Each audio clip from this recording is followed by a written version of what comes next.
વડોદરા જિલ્લાના ડેસર તાલુકામાંથી પ્રતિબંધિત પહાડી પોપટની મોટા પાયે હેરાફેરી ઝડપાઈ. વડોદરા જિલ્લાના ડેસર તાલુકામાંથી પ્રતિબંધિત પહાડી પોપટની મોટા પાયે હેરાફેરી ઝડપાઈ છે. વન વિભાગના રેન્જ ઓફિસરે છટકું ગોઠવીને 2 આરોપીઓને ઝડપી પાડ્યા છે.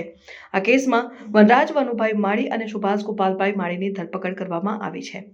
આ બંને આરોપીઓ થેલીમાં 40 પહાડી પોપટ ભરીને લાવ્યા હતા. વન વિભાગના રેન્જ ઓફિસરે માહિતીને આધારે છટકું ગોઠવીને કાર્યવાહી કરી હતી. આ પોપટોને વેચાણ માટે લાવવામાં આવ્યા હતા, જે વાઇલ્ડ લાઇફ પ્રોટેક્શન એક્ટ મુજબ ગેરકાયદેસર છે અને આ કેસમાં વાઇલ્ડ લાઇફ પ્રોટેક્શન એક્ટ મુજબ બંને આરોપીઓ સામે કડક કાર્યવાહી કરવામાં આવી છે. આ એક્ટ મુજબ જંગલી પ્રાણીઓની હેરાફેરી અને વેચાણ કડક રીતે પ્રતિબંધિત છે અને આ કાયદાનું ઉલ્લંઘન કરનારાઓને કડક સજા થાય છે.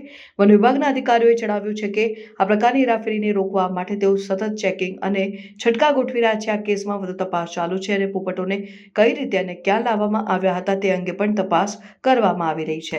સાંઢાસર ગામમાં એક ઈસમ પોપટના બચ્ચા કાઢી લાવે છે એવી માહિતી હતી, તો તેના પર 15 દિવસની નજર રાખેલી હતી. ત્યારબાદ 3 દિવસ પહેલા હિલાચલ ખબર પડી અને તેઓ એક થેલીની અંદર પોપટના બચ્ચા ભરી વડોદરા તરફ આવી રહ્યો હતો, ત્યારે તેને દુમાળ ચોકડી પાસે પકડી લેવામાં આવેલો છે. એક છે સુભાષ માળી છે અને એક અર્જુન માળી કરીને છે. બંને ઈસમ લઈને અત્યારે ફોરેસ્ટ વિભાગ આગળની કાર્યવાહી કરી રહી છે હાલમાં. અને આ બચ્ચા પહાડી પોપટના 40 નંગ બચ્ચા એમની પાસેથી મળી આવેલા છે. ત્યારબાદ એમના ઘરે તપાસ કરતા એક ટુઈ મળી આવેલ છે. ટોટલ 41 પોપટો મળી આવેલા છે એમની પાસેથી. રમેશ ગોરખભાઈ જીએસપીસીએ સંસ્થા, વડોદરા.